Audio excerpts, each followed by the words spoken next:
I have got so much information sent to me about Jaguar. It's unbelievable. Like, it's actually unbelievable the amount of stuff I now know about Jaguar Land Rover. Just as a company, it's crazy. It's so crazy. So yes, this is another Jaguar video, but this is an interesting one. And as you read from the title, I'll focus first on the headline, the title of the video. Jaguar first, Land Rover next, right? This rebrand is coming to Jaguar. Amazingly, yeah. So I'm going to talk about that first, and then I'm going to reveal some other bits and pieces that were sent to me. I've just got so much stuff. It's crazy. The amount of things that were sent to me is insane. So hit subscribe if you're a returning viewer and you're not already subscribed. You keep coming back. I see you on the analytics. Hit subscribe, guys. But also hit subscribe if you enjoy videos like this, and also all the other kind of content that I produce here on the channel. That'd be really, really good and really handy. It really does help the channel out. We just crossed 400,000 subscribers, which is insane. So thank you in advance. Cheers.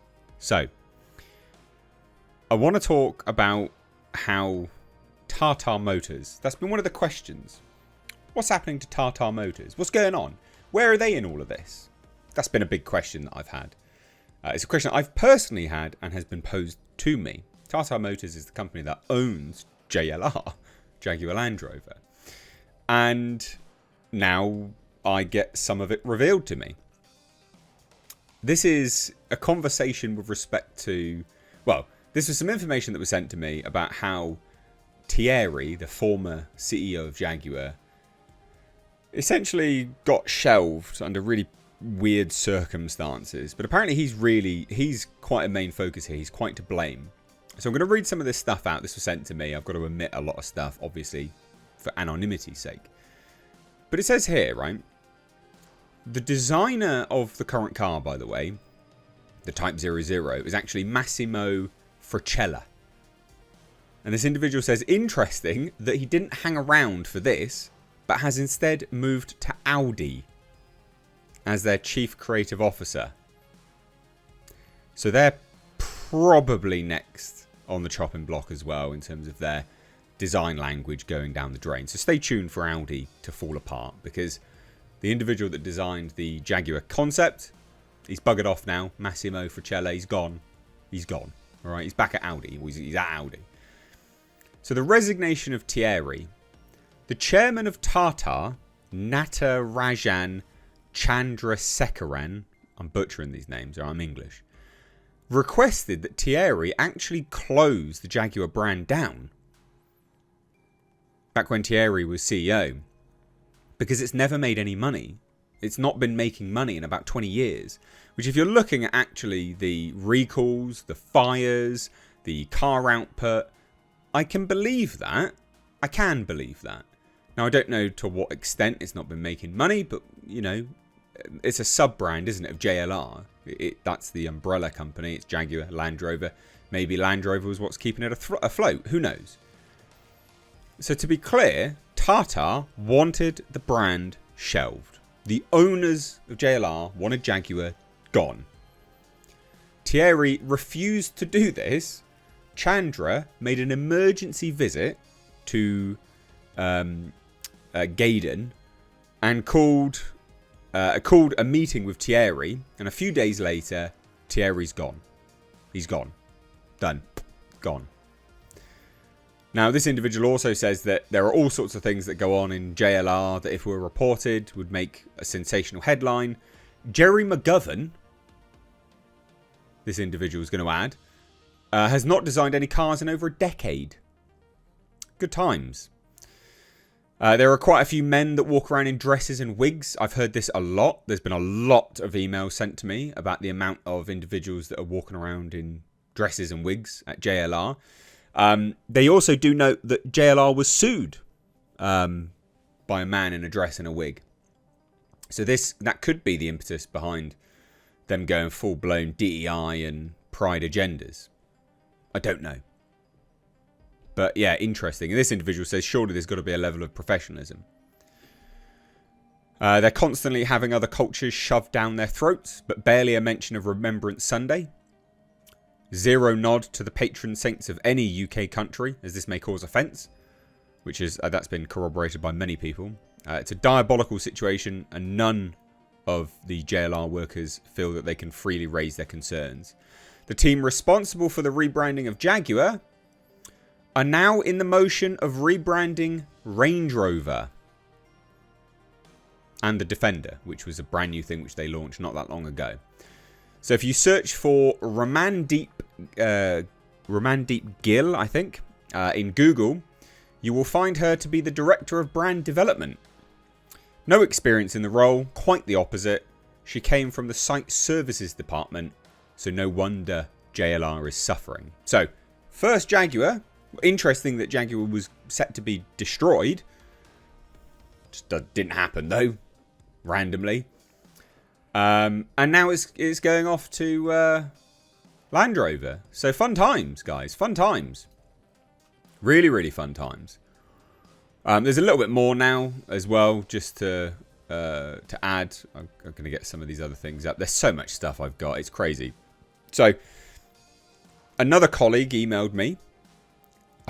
There are so many emails I've got. Thank you so much.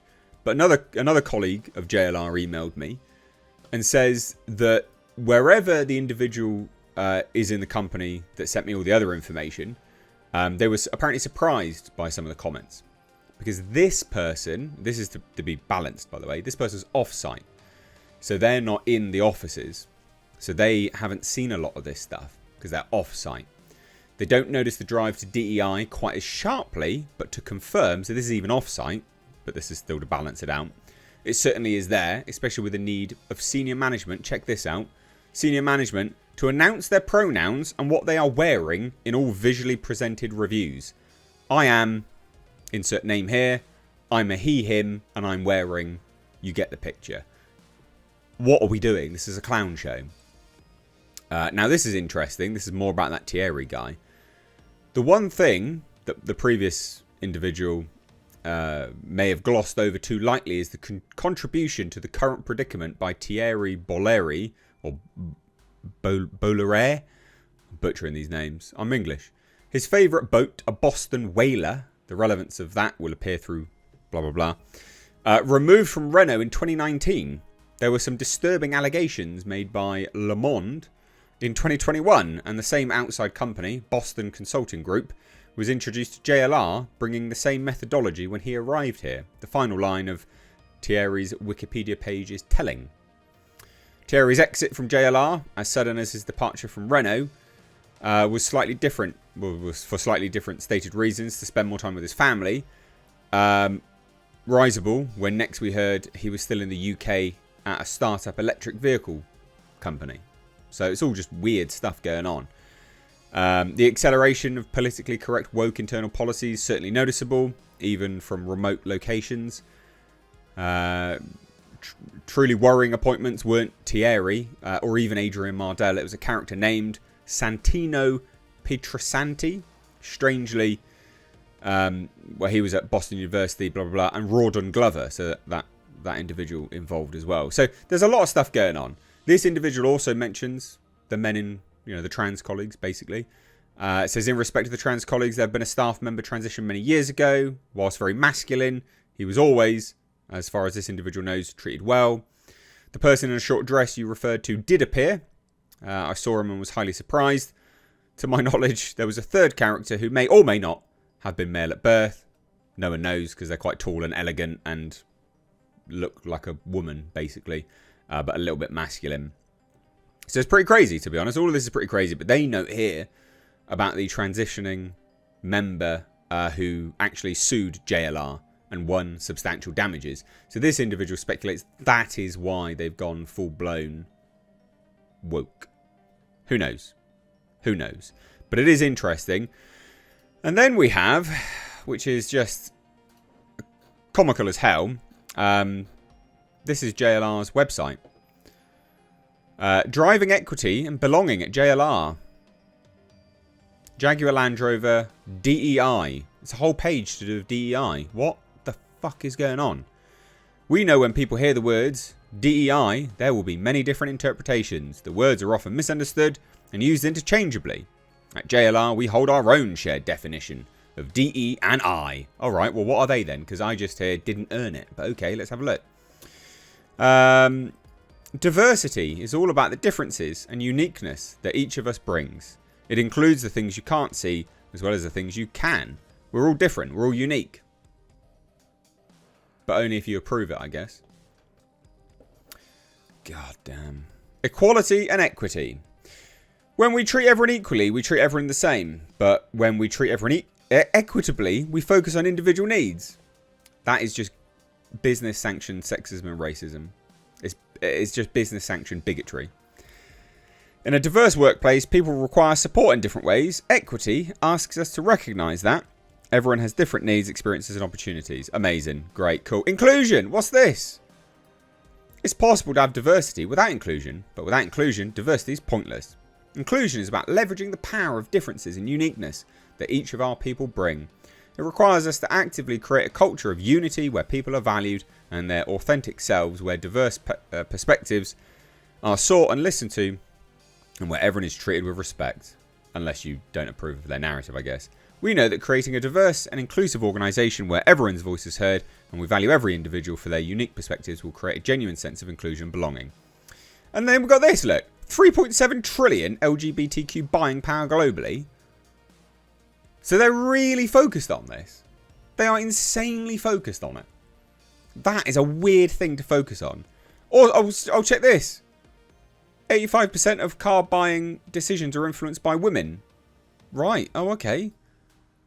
53% of consumers globally are affected by a disability. Alright.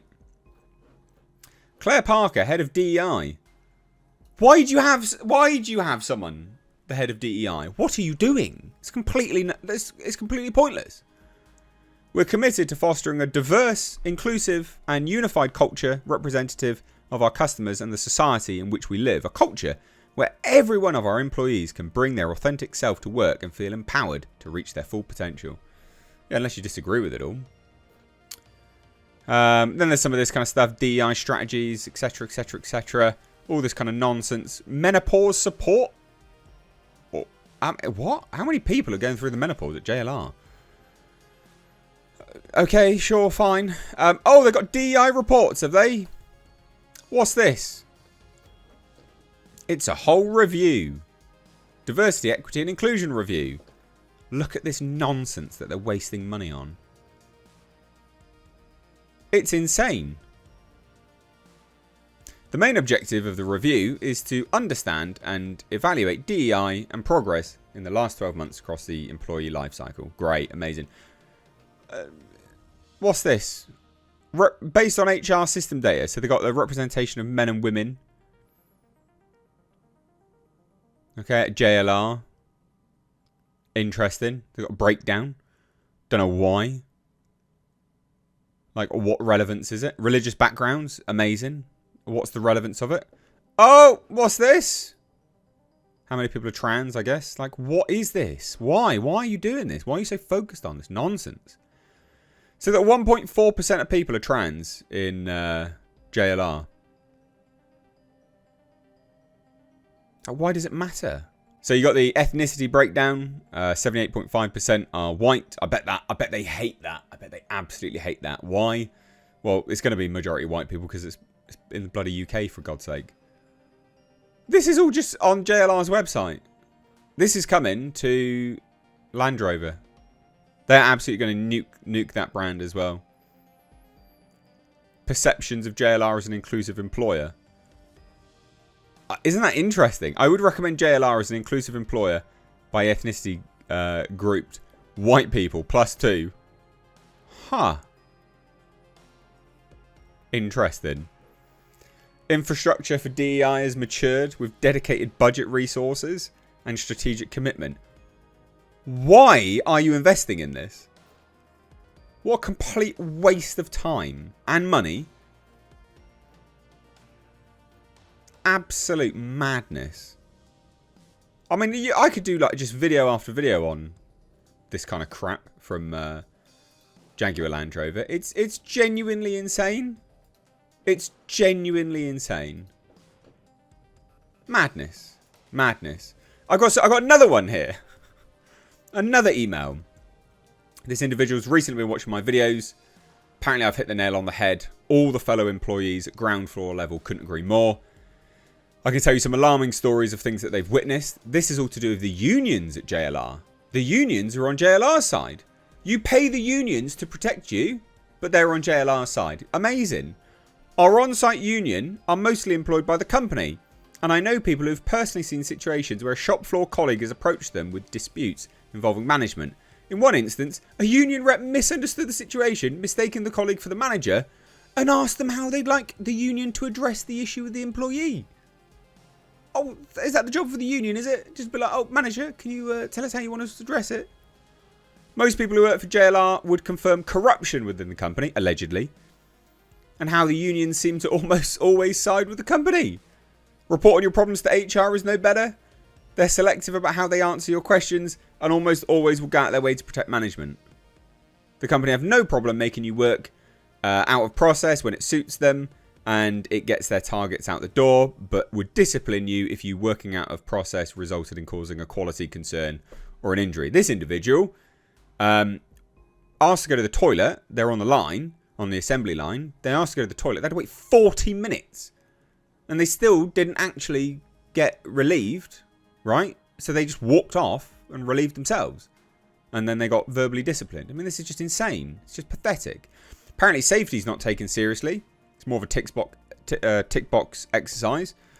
They know of multiple people over the years who've reported health and safety hazards that need fixing that could potentially result in the target not being hit due to equipment and machinery being temporarily taken down to get the issues resolved. These people have been treated differently by management and in some cases threatened with disciplinary action. What a shit show of a company. So first Jaguar, now it's going to Land Rover. Great. 90% of employees this person speaks to are very concerned with the direction the company's going. They fear for their livelihoods and are deeply disheartened with the woke agenda. Apparently, this is how this individual summarised it. I shouldn't laugh because it's really bad, but it's great. It's great dialogue. We work for a draconian totalitarian company where any employee that questions the status quo of the hierarchy faces a target on their back and unjust treatment. I've got story after story after story. I've got so much stuff. Go to JLR's LinkedIn. It's crazy woke. There's loads of shit. What is this company doing? Just make cars. There's a novel idea. Just make fucking cars. What a joke. What a clown show. Crazy. Also, side note, apparently the pink and the blue of the Type 00 concept, right, are the exact same colours out of the trans pride flag. Apparently. I don't know. I haven't bothered to go look at it, but that was also sent to me. Mental. Mental. Thoughts down below? Love to hear it. Take care. Bye-bye now.